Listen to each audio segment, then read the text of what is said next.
अभी तो ऑन। हाँ ठीक है।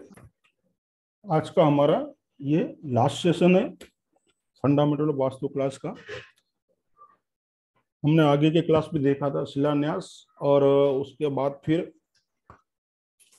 45 देवताओं को जो हमने भोग लगाए थे, जिसे बलि कहते हैं, वो 45 देवताओं का हमने आह्वान किया था, फिर उन्हें भोग लगाए, उसके बाद उनकी प्रार्थना की।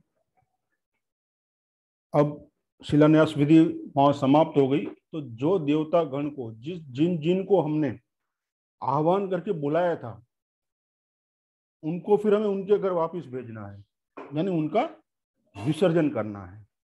यानी अब हम देव विसर्जन करेंगे, तो वो विधि जो है वह समाप्त होती है, शिलान्यास की विधि वहां फिर। तो फिर वो विधि क्या है कि हमें, यानी जो करता है, ग्रह स्वामी है, उससे प्रार्थना करनी है कि हे देवगणों, आप लोग हमारे अभिष्ट कार्य की सिद्धि के लिए इस पूजा को ग्रहण करके अपने अपने स्थान को जाएं, तथा ऐसे ही मंगल कार्य के अवसर पर आह्वान करने पर पुनः पधारने की कृपा करें, और आपके आशीर्वाद हमारे ऊपर हमेशा बनाए रखें। तो इस तरह से हमें उन्हें प्रार्थना करके विदाई करना है, यानी विसर्जन करना है। उसके बाद जो आचार्यगण आए थे, उनको दान दक्षिणा देनी है। हाँ, यजमान जो है उन्हें पूर्व की ओर मुख करके, पूर्वाभिमुख होके उन्हें आचार्य को दक्षिणा देनी है। वो अपनी आर्थिक स्थिति के अनुसार देनी है।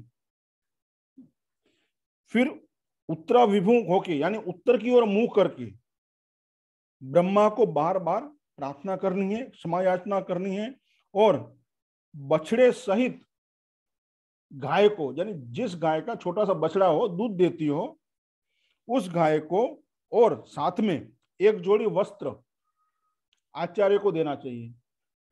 यानी जो ब्राह्मण गण है, वहां जो ब्राह्मण है, आचार्य है, उन्हें देनी चाहिए। और गाय के खाने के लिए 1 साल का जो उसका चारा होता है, यानी भूसा या जो भी ग्रीन चारा होता है, उसका दान करना चाहिए, यानी उसकी व्यवस्था करके उन्हें देनी चाहिए। यह शास्त्रोक्त विधि है। तथा यज्ञ की समाप्ति पर आचार्य के जो वस्त्र जो होते हैं, वो उसको धो के फिर वापस करने चाहिए। ये विधि विधान है शास्त्रों में। तो इस तरह से आजकल तो कहीं कुछ गोदंत प्रथा रही नहीं है, कुछ लोग केस दे देते हैं, रोकड़ रकम दे देते हैं। तो शास्त्र में ये वर्जित है। शास्त्र में लिखा हुआ है ये अधर्म है। यानी आप गाय के बदले किसी को रुपया दे देते हो, यानी केस दे देते हो आज, तो वो क्या करेगा? वो केस का वो कुछ भी ले सकते हैं। तो ऐसा नहीं करना चाहिए, गाय ही देना चाहिए, वो भी बछड़े के साथ, और उसका 1 साल का चारा, यानी उसकी खाने की व्यवस्था करके देनी चाहिए। ये विधि विधान है, ये नियम है। तो इस तरह से हमें ब्राह्मण गण को भी अपने अनुसार, यानी अपनी आर्थिक स्थिति के अनुसार दान दक्षिणा देके उन्हें भी फिर विदाई करना है। तो ये दान होके हमारे यहाँ शिलान्यास विधि यहाँ समाप्त होती है। ठीक। आगे हमने द्वार निर्माण देखा था, मगर उसमें एक टॉपिक रह गया था, द्वार का वेद जो आता है, वो जो मुख्य द्वार के जो वेद होते हैं, तो हम उसकी जरा बात कर लेते हैं। जो एक टॉपिक छूट गया था हमारा पीछे, द्वार संबंधी है वो, कि किसी भी घर की बाहरी भित्त जो होती है, यानी बाहर की दीवार जो होती है, उसका जो मुख्य दरवाजा होता है, यानी हमारे भवन का मुख्य दरवाजा जो होता है, उस मुख्य दरवाजा के सामने जो सीधी सड़क आती है, यानी गली हो या सड़क हो, तो उसे रथ्या द्वारा कहा गया है। यानी सड़क जो रथ्या, यानी सड़क, सड़क ये भी एक वेद है। तो ये ऐसा यदि है, यदि आपके मुख्य द्वार के सामने कोई गली या रास्ता है सीधे सीधा, तो वो भी उसे रथ्या वेद कहा गया है। रथ्या वेद, तो इससे बचना चाहिए। ये नुकसानदेह है, ये अनेक प्रकार के शोक उत्पन्न करता है और अशुभ माना गया है। जैसे कि किसी भी घर का मुख्य द्वार है, तो आप घर की ओर पीठ करके वहां खड़े रहते हो, यानी उस द्वार पे खड़े हैं आप, आपका मुख बाहर की ओर है, घर की बाहर, आपकी पीठ जो है घर घर के साइड है, तो आप खड़े रहने से सामने जो गली दिखती है, लंबे दूर तक जाती है गली, तो उसे मार्गवेद कहा गया है। मार्गवेद अथवा रथ्यावेद, दो शब्द हैं शास्त्र में। तो ये वेद जिनके मकानों में होते हैं, यानी जिस मकान में ये वेद है, उस घर के अंदर असामयिक, यानी समय से पहले लोगों की मौत होती है अंदर उस घर में। असामयिक मौतें होती हैं, आकस्मिक घटनाएं घटती हैं, तथा परिवार के जो सदस्य हैं उनकी बदनामियां होती हैं। धीरे धीरे धन, पशुधन, पुत्र आदि की हानि होती है, यानी पुत्र को भी तकलीफ होती है। तो ये वेद से भी बचना चाहिए। कुछ लोग वास्तु के नाम पे इस टॉपिक को देखते नहीं हैं, घर के सराउंडिंग जो होता है उसको नहीं देखते हैं। सर पर कहते हैं कि जैसे रोड हिट पूरब का और उत्तर का ठीक रहता है, इतना तकलीफ नहीं देता, क्या ये सही है? नहीं, वेद वेद ही है। अच्छा। चारों दिशाओं से हैं, क्योंकि दरवाजे जो आपके जो मुख्य द्वार है, चारों दिशा का प्राधान्य है, बराबर है।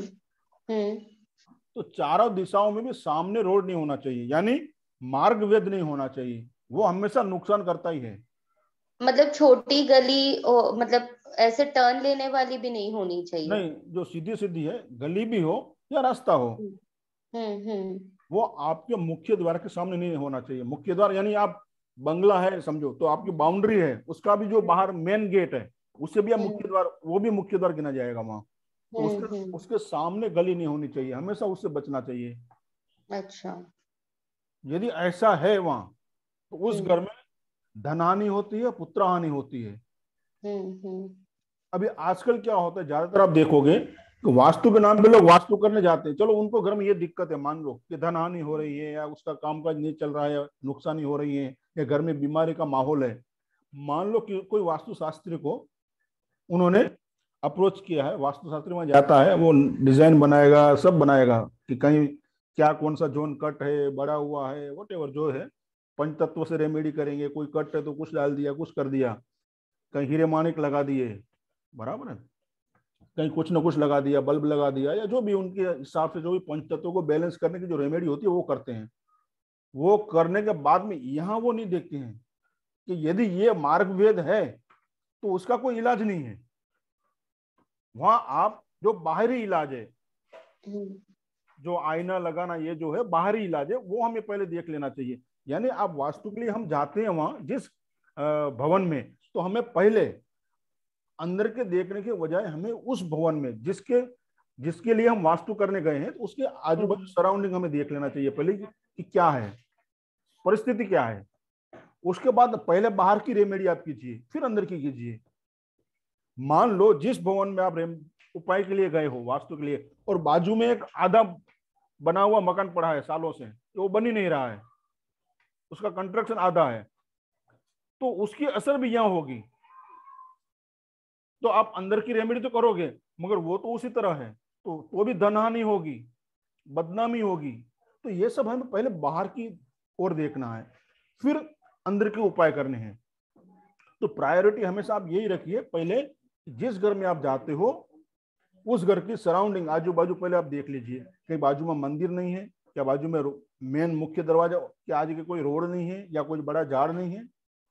इस तरह से जो भी वेद शास्त्रों में बताए गए हैं वो देख लिए। उसी तरह जैसे हमने अभी मार्ग वेद की बात की, उसी तरह तरुवेद भी आता है। तरुवेद यानी किसी भी ग्रह के प्रधान द्वार के सामने, यानी मुख्य दरवाजे के सामने कोई नजीक में वृक्ष है बड़ा सा, तो वो वृक्ष वेद यानी तरुवेद कहा गया है। तो उसमें रहने वाले बालकों की मृत्यु जो है, बालक यानी बच्चों की मृत्यु होती है वहां, और अनेक प्रकार के रोगों उस घर में उत्पन्न होते हैं, यानी कोई ना कोई बीमारी लगी रहती है ऐसे घर में। तो ज्यादातर करके ऐसे घर में मिर्गी की बीमारी होती है। आप देखिएगा जिसके घर में मिर्गी की बीमारी है तो देख लेना पहले कि कहीं सामने कहीं बड़ा सा वृक्ष तो नहीं है उसके घर के आजू बाजू में या गेट के बाजू में। तो मगर यदि ये जो वृक्ष है वो जो सामने वाले सड़क के सामने उस पार है, यदि उसके घर के रोड है उसके उस पार है, तो वो तरुवेद नहीं माना जाएगा, अपनी साइड में माना जाएगा। रोड के आगे वाली साइड में यानी उस साइड में उसकी इफेक्ट नहीं होगी, यानी उस वो नुकसानदेह नहीं है, वो वेद नहीं माना जाएगा। तो इस तरह से तरुवेद को भी हमें देखना है। फिर उसी तरह मुख्य द्रव्य के सामने इस तरह से 5 वेद होते हैं अलग अलग, वो रोगप्रद आते हैं, जैसे रोग बीमारियां लाते हैं, जैसे हमने भी बात की तरुवेद है, मार्ग वेद है। उसी तरह यदि मुख्य द्वार के सामने से पानी बहते रहता है, जैसे गटर का पानी हो, इस तरह से पानी कंटिन्यू बहते रहता है वहां, तो वह अनेक अनर्थों की जड़ बनता है,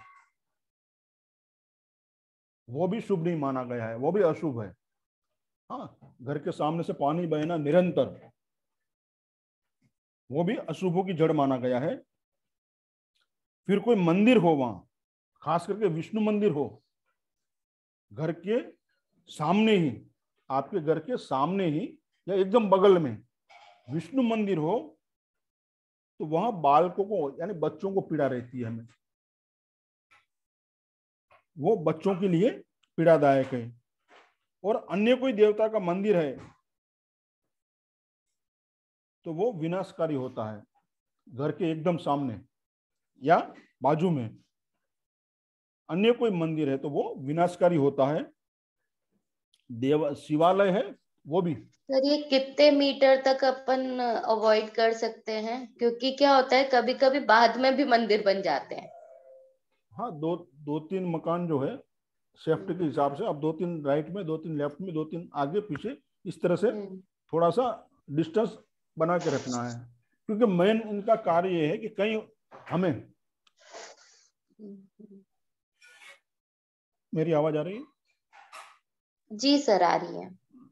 तो ये 2-3 मकान छोड़ के ही, हाँ भले मकान वो बन जाता है, यदि खाली प्लॉट है या इस तरह से है बन जाता है, तो फिर हमारे लिए फिर वो मंदिर को वहां से हटाना पॉसिबल नहीं है, हमें वहां से दूर चले जाना है फिर, और कोई रास्ता नहीं बचता है यहाँ।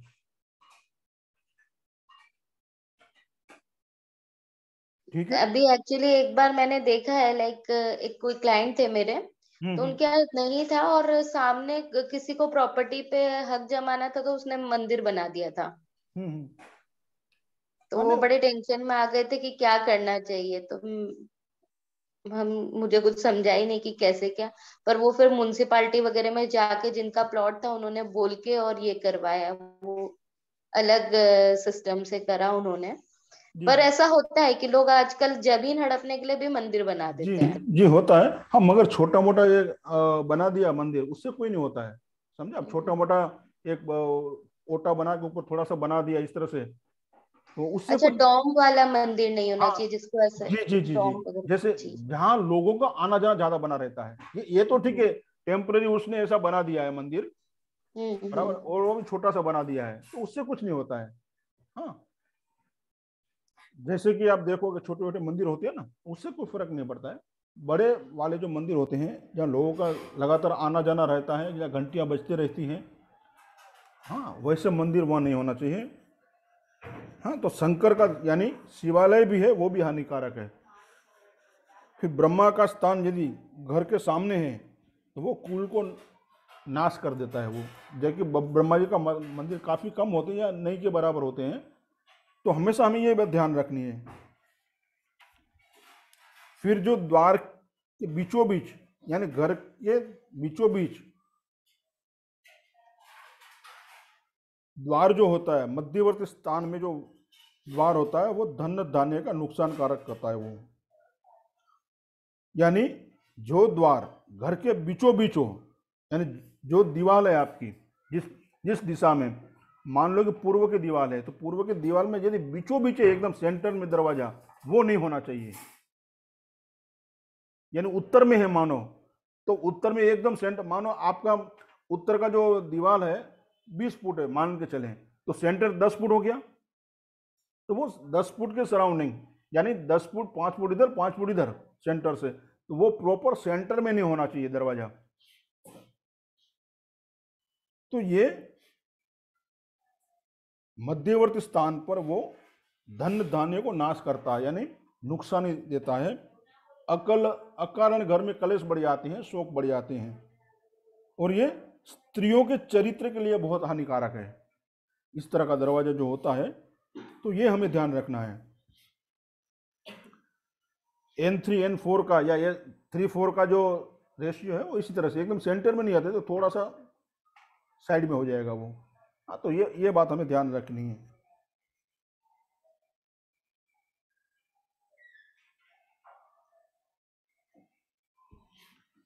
तो इस तरह से ये वेद का भी हमें ध्यान रखना है। मेन दरवाजा रखते समय या घर का निर्माण करते समय आप ये इस बात को ध्यान में रखें आप।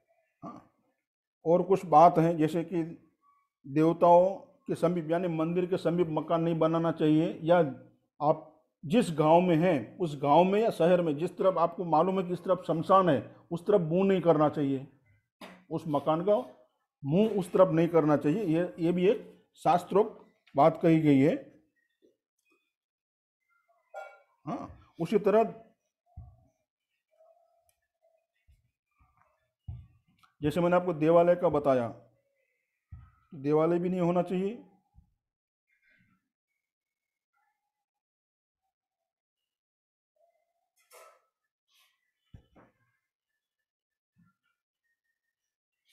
यदि अपना क्या कहते हैं शमशान की ओर मुख करके आप घर बनाते हो तो वहाँ घर मालिक को नुकसान होता है, यानी जो ओनर खुद है, प्रधान जो है घर का, उसे तकलीफ होती है। उस घर में राक्षस यानी भूत प्रेत साया का भय बना रहता है ऐसे घरों में, क्योंकि उनका द्वार उसकी ओर है। तो आप देखो कोई कोई घर में ऐसा लगता है कि भाई कुछ ऐसी छाया परछाई दिखती है या इस तरह से आभास होता है, तो ऐसा आभास भी वहाँ होते रहता है। तो इस तरह से हमें इस बात को भी ध्यान रखना है।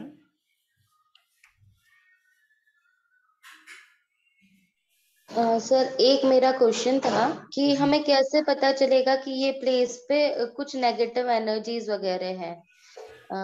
मतलब प्री इंट्यूशंस कैसे हमें समझेंगे? नहीं नहीं, मैं समझा नहीं आपका प्रश्न क्या है। एक्चुअली जैसे हम कोई जगह पर गए, जी।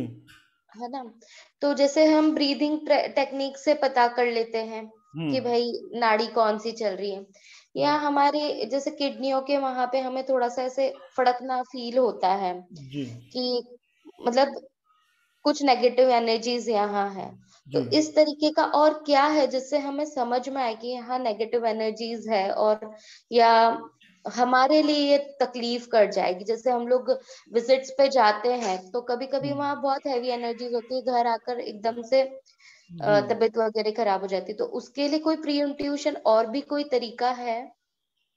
देखिए तरीके तो बहुत सारे हैं। हम्म। आप यदि रेगुलर मेडिटेशन करते हो तो उस घर में हम्म। जाते जाते आपको उस वाइब्रेशन से पता चल जाएगा इसमें नेगेटिव एनर्जी है। हाँ? फिर आपकी जो श्वास है, सांस लेंगे आप, वहाँ पर भी ब्रीथिंग में भी आपको समझ में आ जाएगा।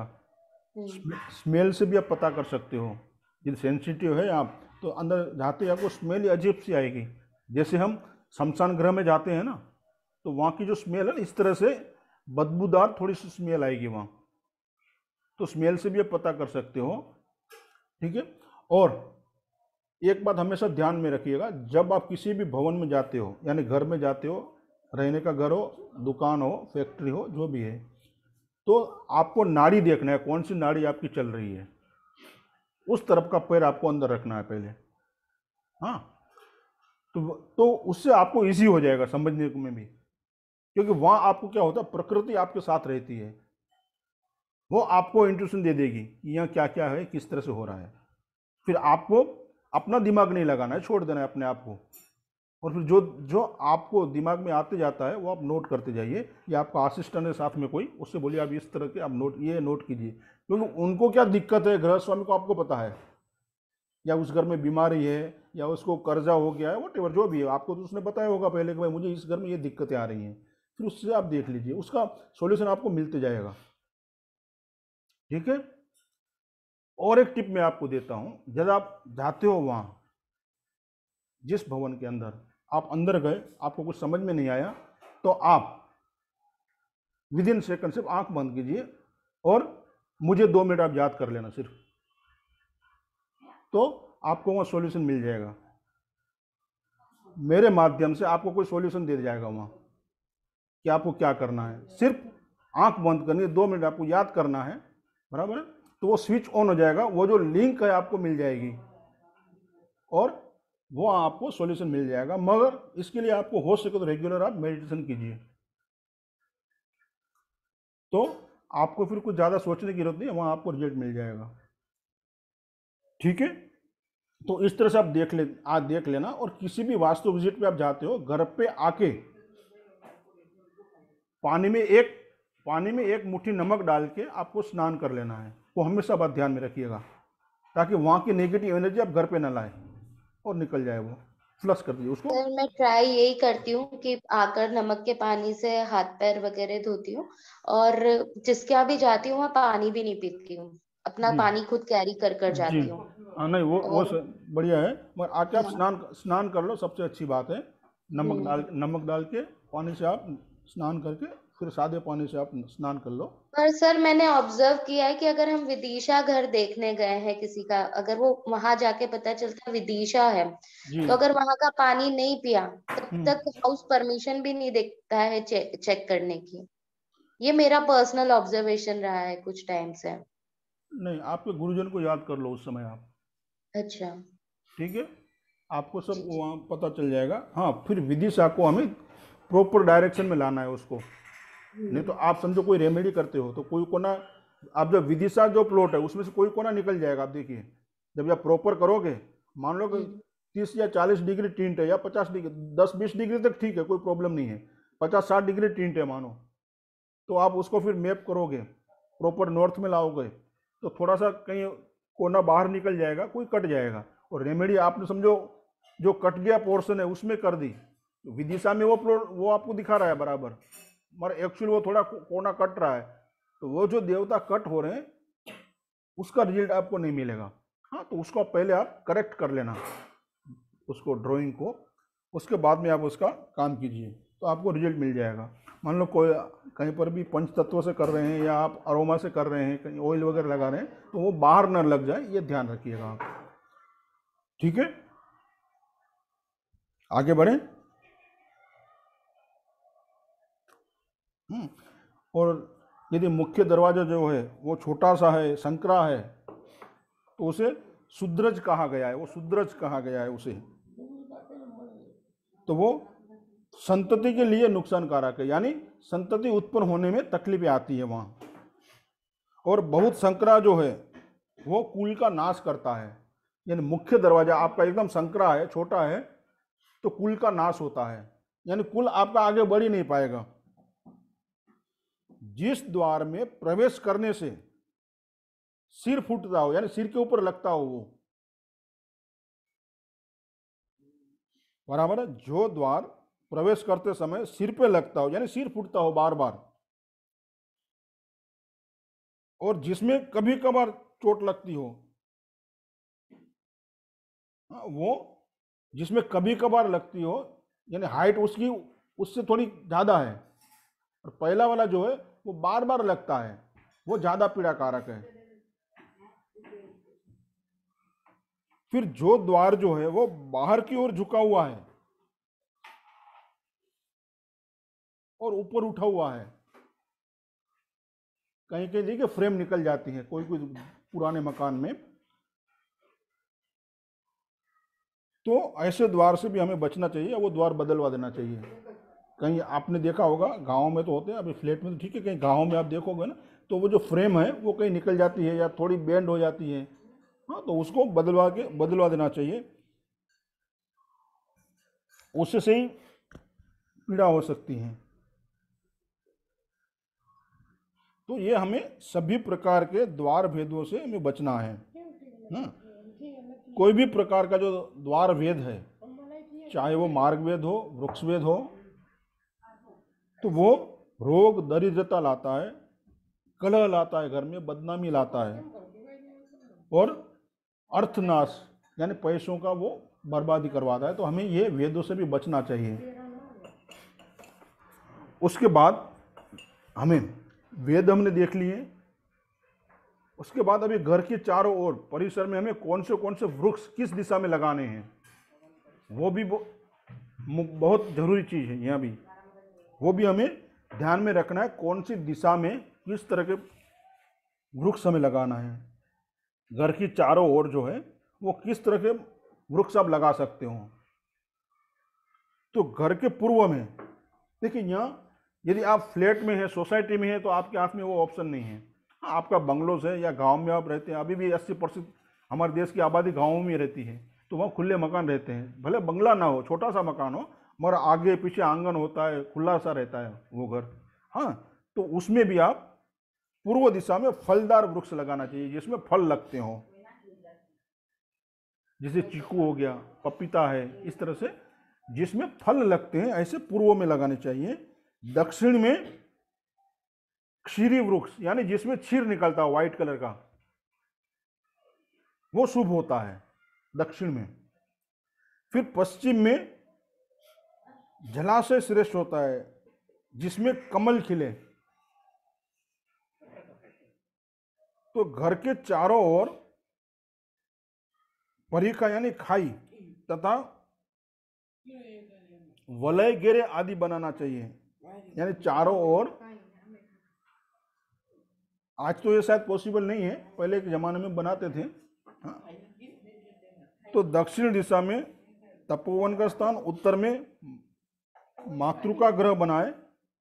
तो ये जो बातें हैं आज के समय में कोई करता नहीं है, हो भी नहीं पाती हैं ये।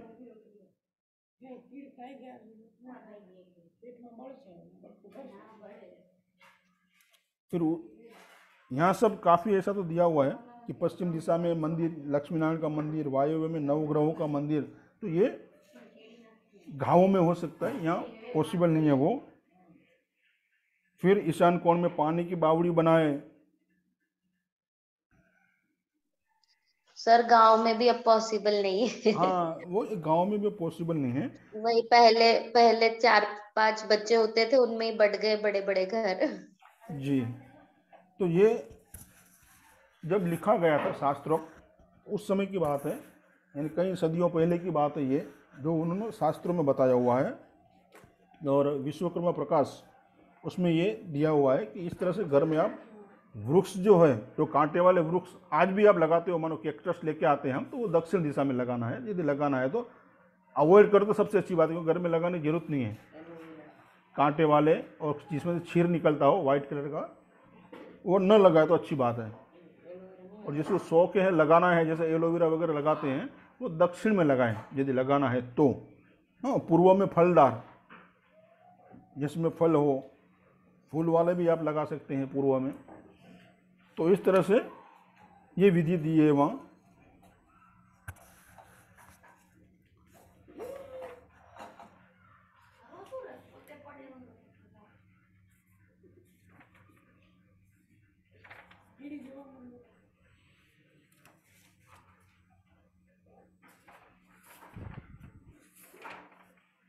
फिर हम अभी मुहूर्त का देखते हैं, 1-2 टॉपिक देख लेते हैं मुहूर्त का, जो छोटा सा एक टॉपिक बचा हुआ है। जब नवग्रह प्रवेश हम करते हैं, जब घर में पहली बार जो नया घर है, तो नवीन घर में प्रवेश करने के लिए जब वो ग्रह प्रवेश की हम बात कर रहे हैं अभी, कि जब सूर्य उत्तरायण में हो तथा गुरु शुक्र बलवान हो तथा ज्येष्ठ माघ वैशाख तथा आषाढ़ मास, इन 4 मासों में किसी एक मास में करना चाहिए। आप लिखना चाहे तो लिख लीजिए, ज्येष्ठ, माघ, वैशाख तथा आषाढ़। ये 4 मास में से कोई भी एक मास लेना चाहिए आपको, और गुरु और शुक्र बलवान हो, वो श्रेष्ठ है। आप उस समय की कुंडलियां बना लीजिए, ठीक है। और सूर्य जो है वो उत्तरायण में हो, ये आप ध्यान रखिएगा नए घर में प्रवेश के लिए। यदि आप पहली बार उस घर में, नूतन प्रवेश इसे कहते हैं ना, गृह प्रवेश और नूतन प्रवेश, यानी पहली बार इस घर में जो हम जाते हैं वो माघ के महीने में माघ के महीने में यदि आप गृह प्रवेश करते हैं तो अर्थ लाभ होता है, उस घर में हमेशा अर्थ लाभ बना रहेगा। तथा फाल्गुन में प्रवेश करने से पुत्र लाभ और धन लाभ दोनों होते हैं। चैत्र में प्रवेश करने से धन हानि होती है, ये बात ध्यान रखिएगा आप। चैत्र महीने में कभी भी हमें गृह प्रवेश नहीं करना चाहिए, तो वहाँ धन हानि होगी। वैशाख में धन धान्य का लाभ होता है। तो ये मास देखना भी जरूरी है। हमारे जो हिंदू कैलेंडर के महीने हैं उस समय से आप देखिए, किसी को हमें गृह मुहूर्त करवाना है, प्रवेश करवाना है, तो हमें ये देख के करवाना चाहिए। ये माह हमें उन्हें देनी चाहिए कि इस मास में आपको करवाना है, इस नक्षत्र में करवाना है, ठीक है। फिर ज्येष्ठ में, यदि आप ज्येष्ठ में गृह प्रवेश करते हो तो पशु एवं पुत्रों का लाभ होता है। फिर मार्गशीर में, यानी मार्गशीर्ष तथा आषाढ़ में गृह प्रवेश मध्यम फल देता है वो। तो इस तरह से मासों का फल है यहाँ पे कि किस मास में हम गृह प्रवेश करते हैं तो हमें क्या फल मिलता है।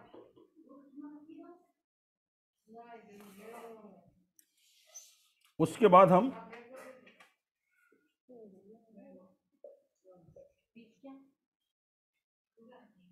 नक्षत्र का भी बात करेंगे। फिर इसमें नक्षत्र और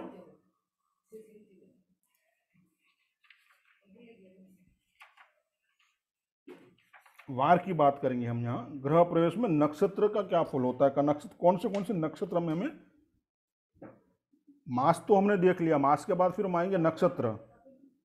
जैसे मृदु नक्षत्र होते हैं, मृगशिरा, रेवती, चित्रा, अनुराधा, ये जो है वो मृदु नक्षत्र हैं।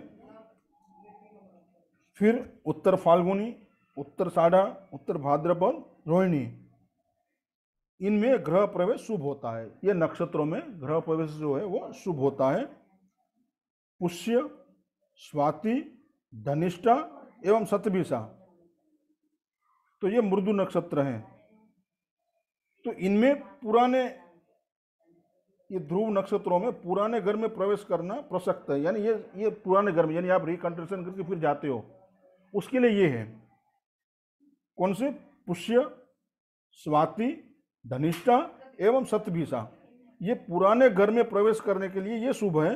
और मृदु नक्षत्र जैसे मृगशिरा, रेवती, चित्रा, अनुराधा और उत्तर फाल्गुनी, उत्तर साढ़ा, उत्तर भाद्रपद, रोहिणी, ये नवीन ग्रह प्रवेश के लिए हैं, ये नक्षत्र हैं। तो पहले हमने मास देखे, उस मास को देखने के बाद में हमें उसमें नक्षत्र देखना है, उस मास में कि कौन सा नक्षत्र उसमें आता है। तो इनमें से यदि नवीन ग्रह है आपका ना, तो उसमें आपको मृदु नक्षत्र देखने हैं, तो मास और नक्षत्र हमें लेने हैं। फिर उग्र नक्षत्र जो है वो नहीं लेने हैं, वो ग्रह स्वामी को जो है वो मारते हैं, काफी कष्ट देते हैं। यदि विशाखा में आपने ग्रह प्रवेश कर लिया तो वो स्त्री नाशक होता है। कृत्तिका में अग्निभय हमेशा बना रहेगा। तो इस तरह से हमें देखना है कौन सा नक्षत्र हमें लेना है। फिर नक्षत्र के बाद हमें तिथि पे आना है। कौन सी तिथि हमें, जो 15 तिथि है हमारी, तो उसमें से रिक्ता तिथि जो है 4, 9, 14, उसे हमें छोड़ देना है, उसमें हमें गृह प्रवेश नहीं करना है, या कोई भी शुभ काम या कोई उपाय नहीं करने। ये बात हमेशा आप ध्यान रखिए, रिक्ता तिथि हमेशा आप ध्यान रख लेना, 4, 9 और 14, ये तिथि में गृह प्रवेश नहीं करना है। और तिथियां हो गई, अब आए हम वार पे, तो मंगलवार और शनिवार ये वर्जित है। कुछ लोग रविवार भी लेते हैं, तो रविवार, मंगलवार, शनिवार को हमें गृह प्रवेश नहीं करना है, मगर कोई कोई विद्वान जो है वो शनिवार को गृह प्रवेश के लिए मान्य रखते हैं। तो ये अपने अपनी राय है। मगर यहाँ मंगलवार, शनिवार और रविवार को क्या प्रॉब्लम आता है सर? मंगलवार का तो अग्नि भय बताया था आपने। जी, ये तीन जो है रिक्ता तिथियां हैं, तीन में कोई शुभ काम नहीं होता, ऐसा शास्त्रोक्त बताया गया है। ये तिथियां बराबर है। अभी यहाँ शनिवार, शनिवार, रविवार, मंगलवार, इस 3 दिन में प्रॉपर्टी से रिलेटेड कोई काम नहीं करना चाहिए। नया घर खरीदना, घर रेंट पे देना, या घर बेचना, या कोई प्लॉट लेना बेचना, इस तरह से ये 3 दिन जो है वो अवॉइड करना चाहिए। ये बात ध्यान रहे। कुछ लोग शनिवार को करते हैं, मगर शेफ साइज में हमें देखना है तो 3 दिन अवॉइड कर देना चाहिए। मैं तो आपसे यहां तक कहता हूं, आप वास्तु विजिट में जाते हो तो 3 दिन ये छोड़ दीजिए आप।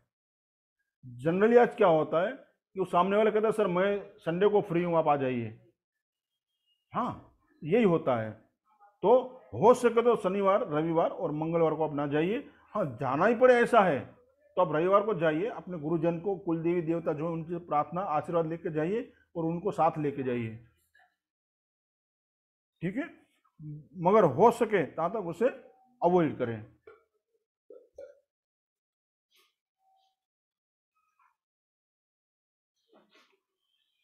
तो ये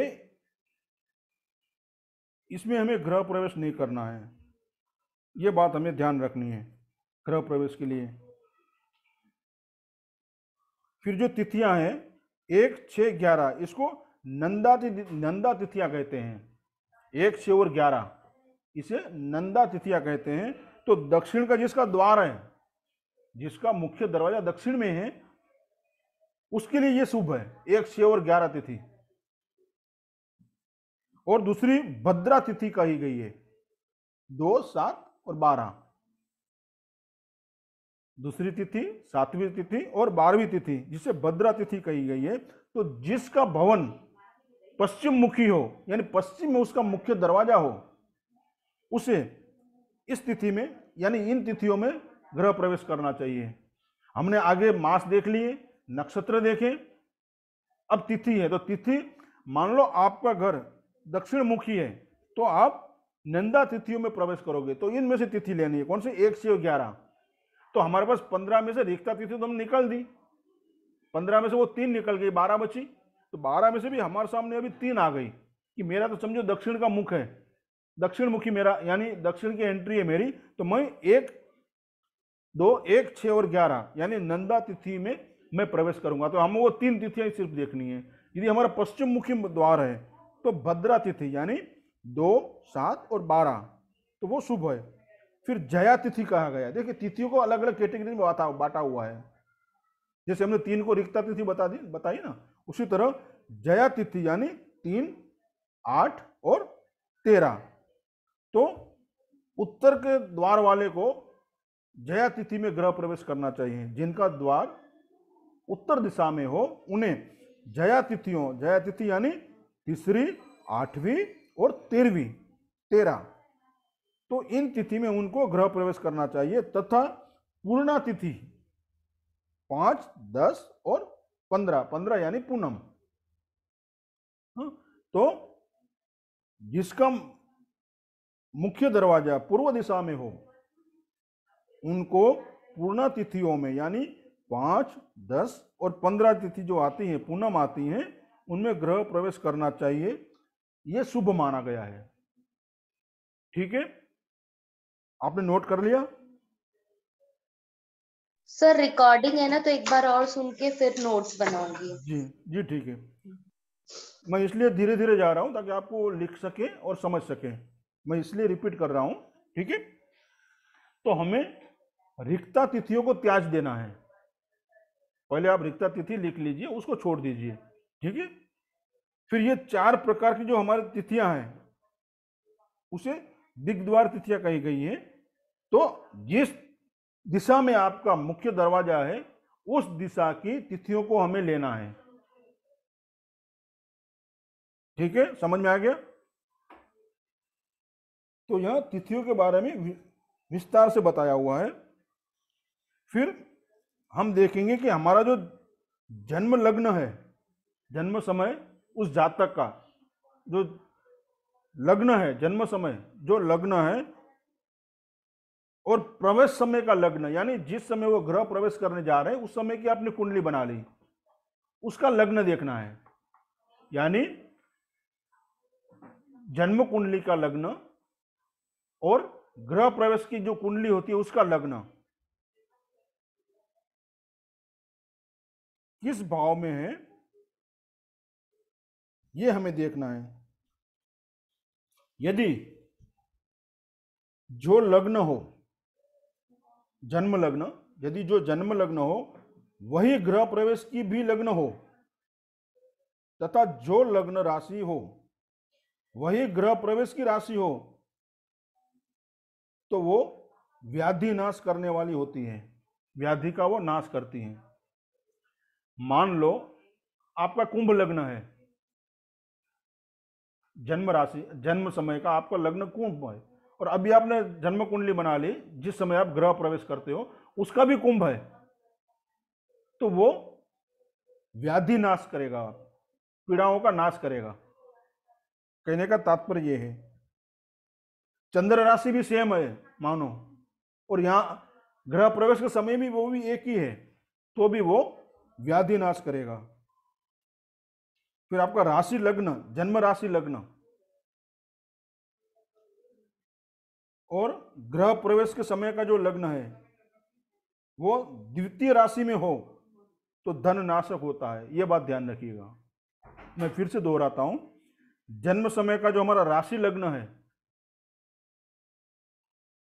और ग्रह प्रवेश राशि लग्न है, यदि द्वितीय राशि हो तो धन नाशक होती है, यानी वो राशि यदि दूसरी है तो वो धन नाशक होती है। फिर जन्म राशि लग्न से प्रवेश राशि, यानी प्रवेश करते समय जो आपने कुंडली बनाई है उसकी राशि लग्न तीसरी हो तो वो धनदायक होती है। फिर से रिपीट करता हूं, ध्यान रखिए आप। जन्म राशि से यानी जन्म राशि लग्न जो आपका है उससे प्रवेश राशि लग्न तीसरी हो तो वो धनदायक होती है। उसी तरह जन्म राशि लग्न से ग्रह प्रवेश की जो राशि लग्न होती है वो चौथे होने पर बंधु नाश करती है, वो बंधु नाशक होती है। समझ में आ रहा है? जी सर। समझ में आ रहा है आपको? उसी तरह जन्म राशि से पांचवी हो, यानी ग्रह प्रवेश के समय जो आपने कुंडली बना ली वो यदि पांचवी है तो वो पुत्र नाशक होता है। जनरली हम क्या देखते हैं, पुत्र के लिए कौन सा भाव है? पांचवा भाव है ना, ठीक है।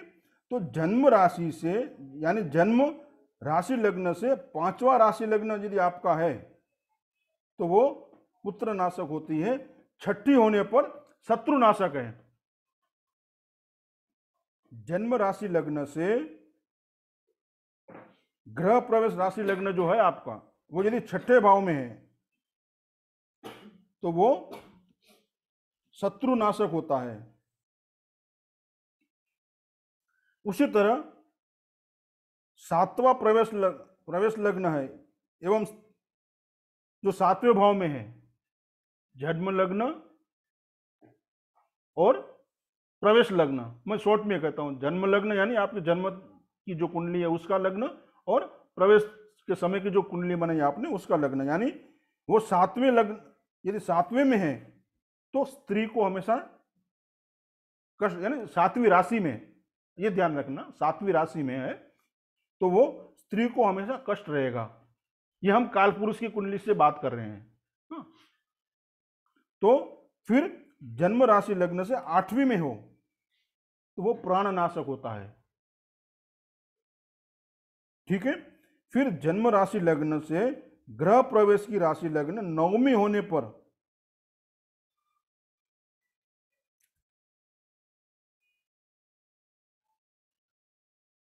वो आपको लाभ करता है, यानी वो उसे पिटक प्रद कहा गया है। पिटक प्रद यानी तिजोरी में रखे हुए धन को वो देती है। फिर जन्म राशि लग्न से ग्रह प्रवेश राशि लग्न 10वीं हो तो सिद्धिदायक होती है। समझ में आया पूजा जी? जन्म राशि लग्न से ग्रह प्रवेश राशि लग्न 10वें राशि में हो तो वो सिद्धिदायक होती है। जी सर। उसी तरह जब कर्ता की जन्म राशि लग्न से प्रवेशकालीन राशि लग्न जो है वो 11वीं हो तो वो धनदायक होता है, ऐश्वर्य कारक होता है वो। उसी तरह जन्म लग्न की राशि जो है या लग्न में प्रवेश की राशि या लग्न 12वीं होने पर भय कारक होता है, यानी वो 12वीं राशि में है तो वो भय कारक होता है। तो ये इस तरह से अलग अलग लग्न की बात यहाँ कही गई है। आपने उस समय की कुंडली बना लेनी है, ये भी आप चेक कर लेना है ग्रह प्रवेश के समय वो कौन जन्म लग्न का लग्न, जन्म समय का लग्न कुंडली का, और ग्रह प्रवेश की कुंडली का लग्न जो है वो किस तरह से है, आपको वो चेक कर लेना है। ठीक है। तो जो लग्न शुभ ग्रह से हो, जो लग्न शुभ ग्रह हो युक्त हो उसमें ग्रह प्रवेश करना चाहिए। जिसमें क्रूर ग्रह बैठे हो लग्न में, पापी ग्रह हो, तो उसमें प्रवेश नहीं करना चाहिए। तो आपको कुंडली बना के इस तरह से आपको देख लेना है।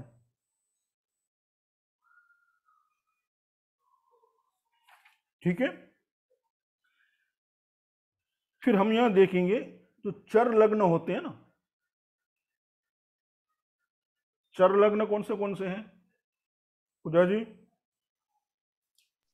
मेष जी जो मतलब ये है, सिंह है चर लग्न, और जो ऐसे क्या होता है, चर लग्न जो है उसमें मेष ग्रह, हाँ जी, और मकर, और हाँ, मतलब एकदम कंठस्थ तो नहीं है पर समझता है कि जी चर वो स्थिर। मूवेबल, मूवेबल, हाँ हाँ। ठीक है, fix hmm and will, will, hmm. 3 sign हो गए ना, तो हाँ, 4 4 आ गए ना, द्विस्वभाव, हाँ हाँ। बराबर है। तो एक हम्म। तो मकर पहला, मेष। बराबर। हाँ, तो यदि ग्रह प्रवेश मेष लग्न में हो, जैसे सॉरी मैं चर लग्न की बात कर रहा हूँ, चर लग्न में ग्रह प्रवेश करने से क्या होता है वो फल हम देखेंगे। तो 4 राशि आ गई ना ग्रह उसमें चर में।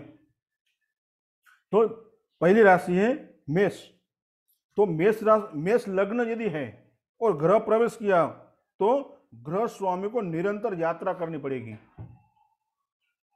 समझा? वो निरंतर चलायमान रहेगा, वो उसको धन इसी से अर्जित होगा, धन नाम फेम जो भी उसको चाहिए उसको हमेशा घूमते रहना पड़ेगा, क्योंकि चर राशि में उन्होंने ग्रह प्रवेश किया है। और यदि कर्क लग्न में ग्रह प्रवेश किया तो हानि होती है, धन हानि होती है कर्क लग्न में। और तुला लग्न में ग्रह प्रवेश किया तो व्याधि यानी पीड़ाएं बढ़ जाएगी, उसकी तकलीफें बढ़ जाएगी। फिर उसी यदि मकर में ग्रह प्रवेश किया तो धन धान्य का नुकसान होते रहेगा। तो यही फल चर राशियों में होता है। ये बात हमें ध्यान रखनी है कि चर लग्न है तो उसे भी हमें अवॉइड कर देना है। ठीक है।